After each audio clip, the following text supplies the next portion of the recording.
Probablemente ya has escuchado que los gases no tienen ni forma ni volumen definido, sino que eso depende de dónde estén almacenados.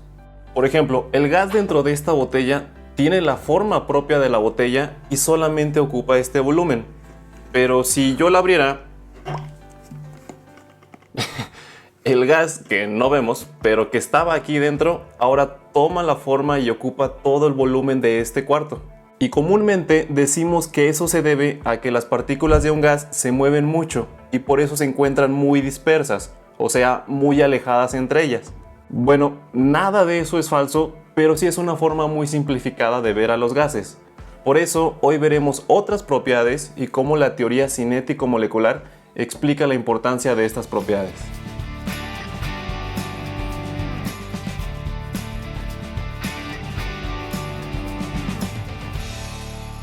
Una de las principales propiedades de los gases es que se pueden comprimir, o sea que uno fácilmente puede hacer que ocupen un volumen menor, como cuando tenía el gas comprimido en la botella. Pero también pueden hacer todo lo contrario, o sea, se pueden expandir, lo que pasó cuando abrí la botella. Es decir, que cuando los gases se expanden, ocupan todo el volumen del recipiente que los contiene. Otra característica de los gases es que se difunden entre ellos. Es decir, que las moléculas de los gases se pueden mezclar perfectamente hasta formar una mezcla homogénea, siempre y cuando no reaccionen entre ellos. De seguro estas propiedades las has disfrutado cuando llegas a tu casa y huele a café o a tu comida favorita por todos lados, porque el aroma a café se expande por todo el lugar y gracias a la difusión se mezcla fácilmente con el aire y todo huele bien. Lo malo es que ocurre lo mismo con los olores nada agradables. Y por último, una propiedad súper importante, que es la que más estudiaremos, es que todos los gases producen presión. En sí, la presión se define como la fuerza aplicada por unidad de área. Por ejemplo, en el sistema internacional, la unidad de fuerza es el newton y el área se mide en metros cuadrados. Entonces, si uno divide newtons entre metros cuadrados, nos da el pascal, la unidad de presión en el sistema internacional, aunque ya veremos que hay más unidades para medir la presión. Honestamente, la definición de fuerza sobre área no nos dice mucho, en especial porque la presión la pueden producir los gases, los líquidos y los sólidos, y en cada caso es conveniente explicar la presión de una manera distinta para que se entienda. En el caso de los gases que se encuentran encerrados en un recipiente, lo más importante para nosotros es entender qué produce esta presión. Y en realidad, la presión se produce porque justamente las partículas de un gas se mueven mucho. Todo el tiempo están golpeando las paredes del recipiente. Entonces, aquí podemos entender a la presión como la fuerza y la frecuencia con la que las partículas del gas golpean las paredes del recipiente. Esto es prácticamente la base de los siguientes videos, saber qué factores pueden afectar las colisiones entre las moléculas del gas. Por ende, saber qué puede afectar la presión de un gas. Y para entender cuáles son esos factores, tenemos que hablar de la teoría cinético-molecular. Esta teoría sirve para explicar cómo son y cómo se comportan las partículas de los gases, que de lo más importante serían estos postulados. Número 1. Las moléculas de un gas se mueven a gran velocidad en línea recta y al azar en todas las direcciones. Simplemente se refiere a que se mueven rapidísimo hacia todos lados. Número 2. Entre colisiones no existen fuerzas de atracción ni de repulsión entre las moléculas. Esto quiere decir que no hay ningún tipo de interacción entre las moléculas.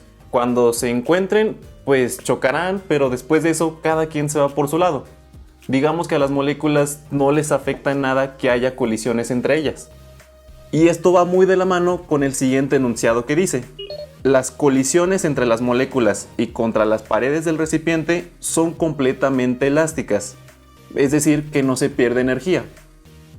Imagínalo así, si tú lanzaras varias pelotas muy fuerte contra la pared, por más fuertes que las hayas lanzado y reboten contra la pared o contra el techo, después de cierto tiempo se van a detener, porque cada que rebotan van perdiendo energía.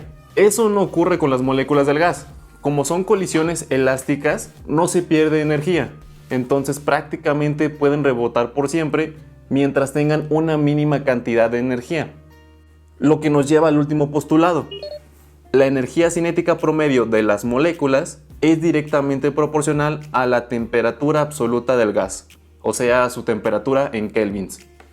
Tal vez recordarás que la energía cinética es la que depende del movimiento, o sea, depende de la velocidad de las cosas. Por lo tanto, de este último postulado es importante entender que la velocidad de las moléculas de un gas es proporcional a su temperatura en kelvins. O sea que si tú aumentas la temperatura de un gas, la velocidad con la que se mueven sus moléculas también va a aumentar. Aunque debo aclarar que estos postulados son suposiciones. ¿Por qué? Porque describen el comportamiento de un gas ideal. Entiéndase gas ideal como un gas hipotético que cumple exactamente con los postulados de esta teoría. Pero aunque sea hipotético, este comportamiento nos sirve mucho para entender a los gases, además de que nos facilita mucho las cosas. De hecho, uno de los principales factores que nos facilita es que si hablamos de comportamiento ideal, no importa de qué gas estemos hablando específicamente, todos los podemos estudiar de la misma manera. Es decir, podemos estar analizando un gas monoatómico, como cualquier gas noble, o un gas diatómico, como el nitrógeno, o incluso un gas que sea un compuesto, como el dióxido de carbono. Es más, puede ser una mezcla de todos estos, pero mientras sea un comportamiento ideal, teóricamente y matemáticamente los podemos tratar por igual. Es decir, podemos usar las mismas fórmulas para todos. Cosa que no podríamos hacer con el comportamiento no ideal de los gases reales. Pero eso es algo de lo que ya no hablaremos. Por hoy, creo ya aprendimos bastante de los gases. Muchas gracias. En los siguientes videos aprenderemos cómo algunos factores como el volumen o la temperatura pueden afectar la presión de un gas. Será pan comido. Ahí nos vemos.